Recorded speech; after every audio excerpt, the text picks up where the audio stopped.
السلام علیکم دوستو، امید ہے آپ سب خیر و عافیت سے ہوں گے۔ دوستو، آج کی ویڈیو شادی شدہ افراد کے لیے بہت اہم ہے۔ اس ویڈیو میں ہم بستری کرنے کے 52 مسائل بتائے گئے ہیں۔ حضور اکرم صلی اللہ علیہ وآلہ وسلم نے ارشاد فرمایا، کوئی مرد کسی مرد کو ننگی حالت میں نہ دیکھے اور کوئی عورت کسی عورت کو ننگی حالت میں نہ دیکھے، اور 2 مرد ایک کپڑے چادر کے اندر نہ سوئیں اور 2 عورتیں بھی ایک کپڑے کے اندر نہ سوئیں۔ نیند یا جاگنے کی حالت میں منی شہوت سے کود کر نکل آئی تو غسل واجب ہو جائے گا، لیکن اگر کسی بیماری یا چوٹ لگنے کی وجہ سے بغیر شہوت کے خود بخود منی نکل آئی تو غسل واجب نہیں ہوا۔ اپنے ہاتھوں سے مشط زنی کرنا گناہ ہے۔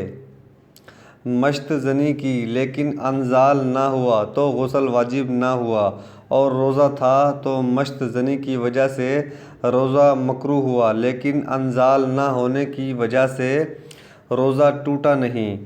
مشط زنی کی تو انزال بھی ہو گیا تو غسل واجب ہو گیا۔ اگر روزہ تھا تو ٹوٹ گیا، لیکن رمضان کے روزے میں بھی صرف قضا لازم ہوگی، کفارہ نہیں۔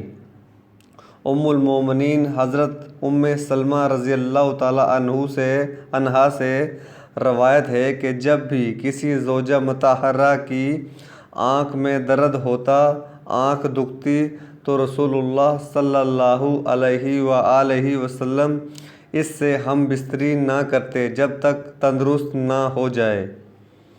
فائدہ: اس حدیث پاک سے یہ اشارہ ملا ہے کہ بیوی کسی بیماری کی تکلیف میں مبتلا ہو تو اس کی صحت و رغبت کا اندازہ کیے بغیر ہم بستری کرنا مناسب نہیں۔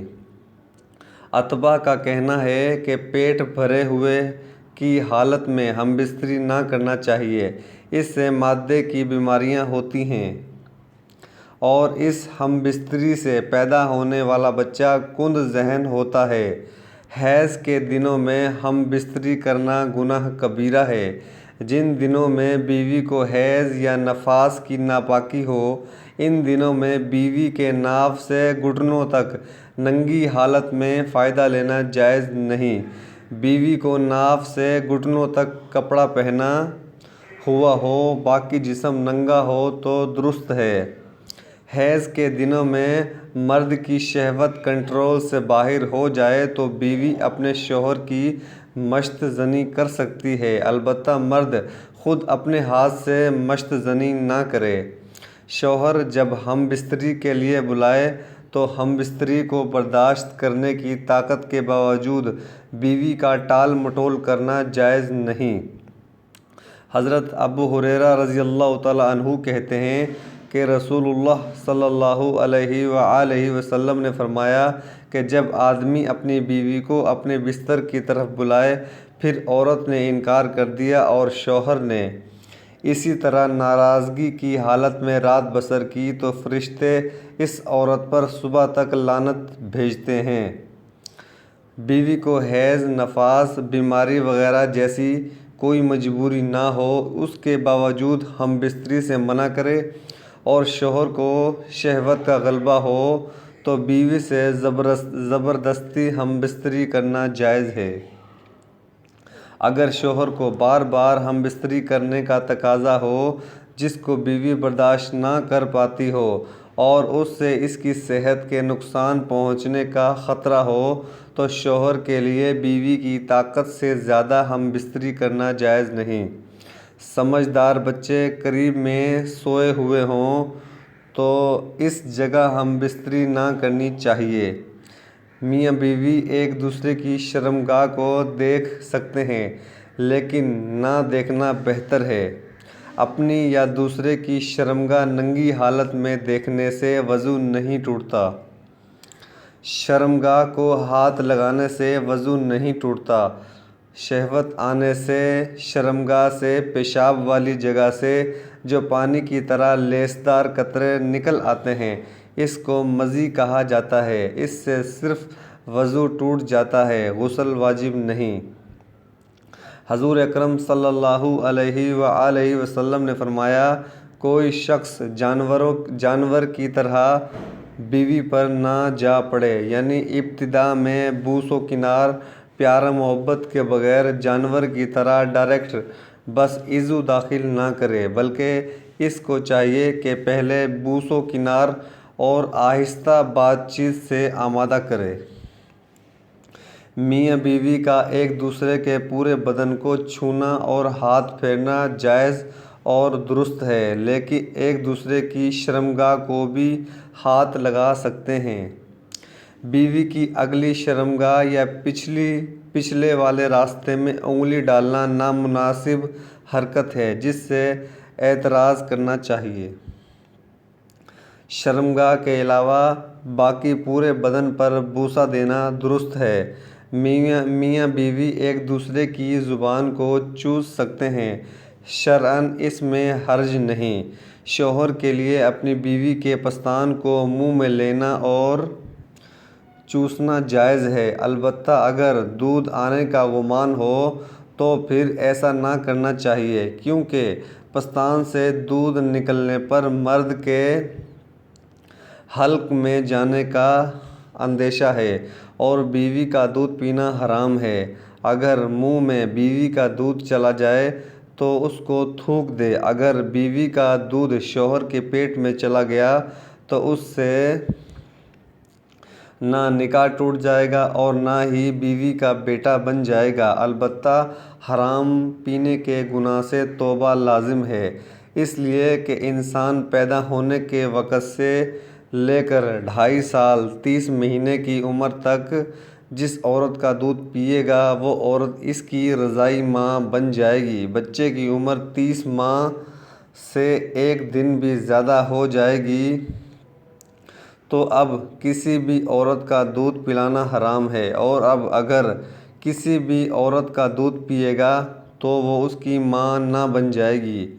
Oral sex. فتویٰ عالمگیریہ میں ہے، اگر مرد اپنی بیوی کے منہ میں شرمگاہ اپنے مخصوص عضو کو داخل کر لے تو یہ مکروہ ہے۔ اس سے معلوم ہوا کہ زوجین کے درمیان اورل سیکس، شرمگاہ کو بوسہ دینا، منہ میں لینا اور زبان لگانا وغیرہ، یہ سب مکروہ فعل اور بے حیائی کی بات ہے۔ اگر بیوی کو داخل نہیں کیا بلکہ اوپر یا رانوں کے درمیان کیا تو انزال نہ ہوا، یعنی منی نہ نکلی تو غسل واجب نہیں۔ میاں بیوی میں سے جس کا انزال ہوا صرف اس پر غسل واجب ہوا۔ پچھلے راستے میں داخل کرنا گناہ کبیرہ ہے۔ بغیر کپڑے کے اپنی شرمگاہ بیوی کی شرمگاہ سے ملا دی اور داخل نہ کیا تو وضو ٹوٹ گیا، اگرچہ مزی تک نہ نکلی، غسل واجب نہ ہوا۔ اگر مرد نے بیوی کی طرف بیوی کو صرف اتنا داخل کیا جتنا ختنہ کا نشان ہوتا ہے تو دونوں پر غسل واجب ہو گیا، اگرچہ منی نہ نکلی اور اگرچہ غبارہ کنڈوم پہن کر داخل کیا۔ حیض کے دنوں میں ہم بستری کرنے سے صرف مرد پر غسل واجب ہوگا، البتہ گناہ کبیرہ ہوا۔ ہم بستری جس بھی ایکشن میں کرنا چاہو کر سکتے ہو، صرف ایک ہی بات کی پابندی ہے کہ ہم بستری صرف آگے والے راستے میں کی جائے، پاخانہ والے راستہ میں کرنا گناہ کبیرہ ہے۔ اتباع کا کہنا ہے کہ کھڑے ہو کر صحبت کرنے سے اگرچہ مزہ زیادہ آتا ہو لیکن اس سے کمزوری بھی ہوتی ہے اور ریشے کا مرض بھی ہو سکتا ہے۔ مرد سیدھا چت لیٹ جائے اور عورت اوپر بیٹھ جائے۔ اتباع کا کہنا ہے کہ اس ہم بستری کے ایکشن میں مرد کے لیے نقصان ہے۔ اگر مکمل روشنی میں مکمل ننگے ہو کر شرمگاہ کو دیکھتے ہوئے ہم بستری کی جائے تو اس سے اولاد بے حیا پیدا ہوتی ہے، اس لیے ایسا کرنا بہتر نہیں۔ بہت ہلکی روشنی، زیرو بلب ہو، ضرورت کے مطابق کپڑے اتارے جائیں یا مکمل ننگے ہوں تو اوپر چادر ہو۔ ابو اللیث نے اپنی کتاب بستان میں لکھا ہے کہ ہم بستری کے وقت زیادہ بات نہ کی جائے، اس سے اندیشہ ہے کہ بچہ گونگا پیدا ہوگا۔ بیوی سے ہم بستری کے وقت کسی اور غیر محرم عورت کا ذہن میں تصور کرنا گناہ ہے۔ جب مرد کو انزال ہو جائے تو بہتر یہ ہے کہ فوراً نہ ہٹے بلکہ اسی طرح کچھ دیر ٹھہرا رہے تاکہ عورت کا مطلب بھی پورا ہو جائے، کیونکہ بعض عورتوں کو انزال دیر میں ہوتا ہے۔ عزل کرنا یعنی مرد اپنی منی عورت کے رحم کے اندر نہ پہنچنے دے۔ پہلی وجہ، اگر فیملی پلاننگ یا رزق کی تنگی کے خوف سے عزل کیا تو جائز نہیں۔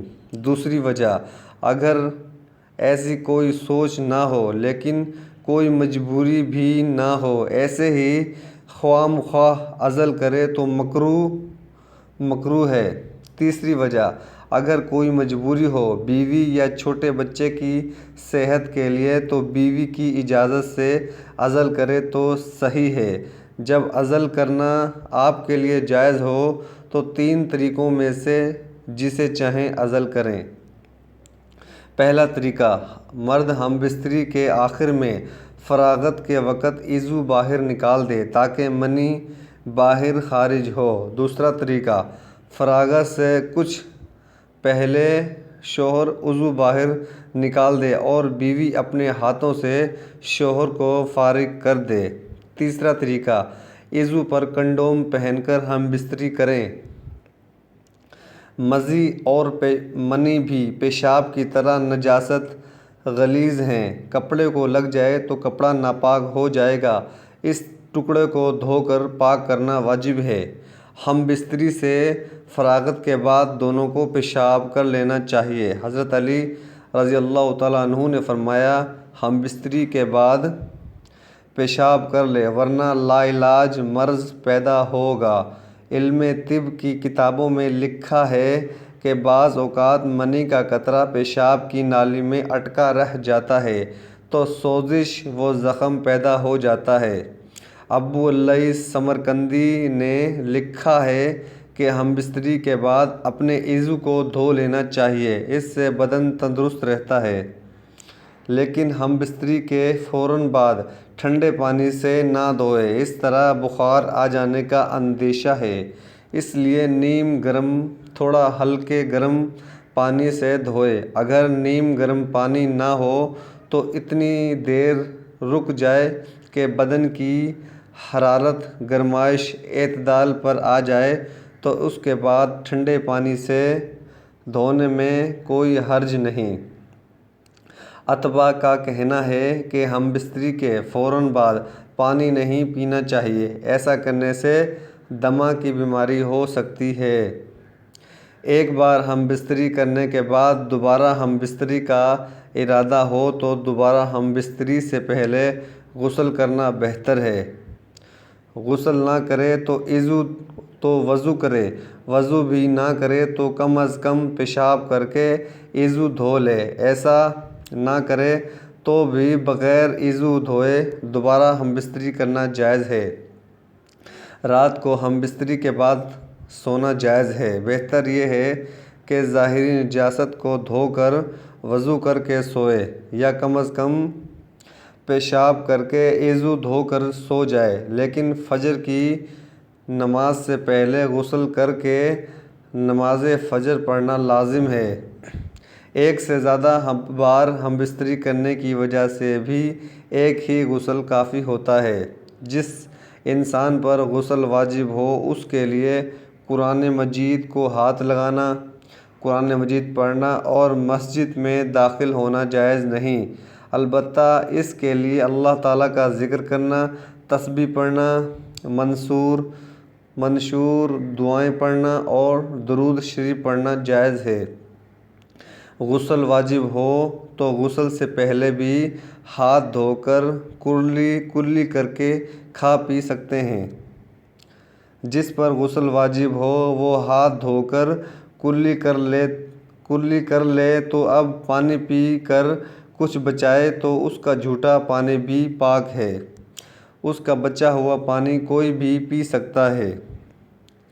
غسل جب واجب ہو اس حالت میں نکلا ہوا پسینہ پاک ہے، اس لیے ناپاکی میں جو کپڑے پہنے ہوئے ان پر اگرچہ پسینہ لگا پھر بھی غسل کے بعد کپڑے پہن کر نماز پڑھ سکتے ہیں۔ ایک چادر کے اندر میاں بیوی کا ننگا سونا جائز ہے۔ میاں بیوی اکٹھے غسل کر سکتے ہیں، لیکن بہتر یہ ہے کہ دونوں کے سطر ڈھانکے ہوئے ہوں۔ شرمگاہ پر پردہ کے بغیر دونوں ایک ساتھ غسل کرنا ادب کے خلاف ہے، البتہ گناہ نہیں۔ کچھ لوگ ایسے ہوتے ہیں کہ بیوی سے پہلی رات کی ہم بستری کے بارے میں دوستوں کو بتلاتے ہیں، لیکن میں نے ایسا کیا یا اتنی بار کیا۔ یہ بے شرمی کی بات ہے اور جاہلانہ طریقہ ہے۔ حضور اکرم صلی اللہ علیہ وآلہ وسلم نے میاں بیوی کے درمیان خلوت کی باتیں دوستوں کو بتلانے کو ناپسندیدہ قرار دیا ہے۔ دوستو اگر ویڈیو اچھی لگے تو ویڈیو کو لائک کریں اور چینل کو سبسکرائب کرنا مت بھولیے۔ ملتے ہیں اگلی ویڈیو میں، جب تک کے لیے اللہ حافظ۔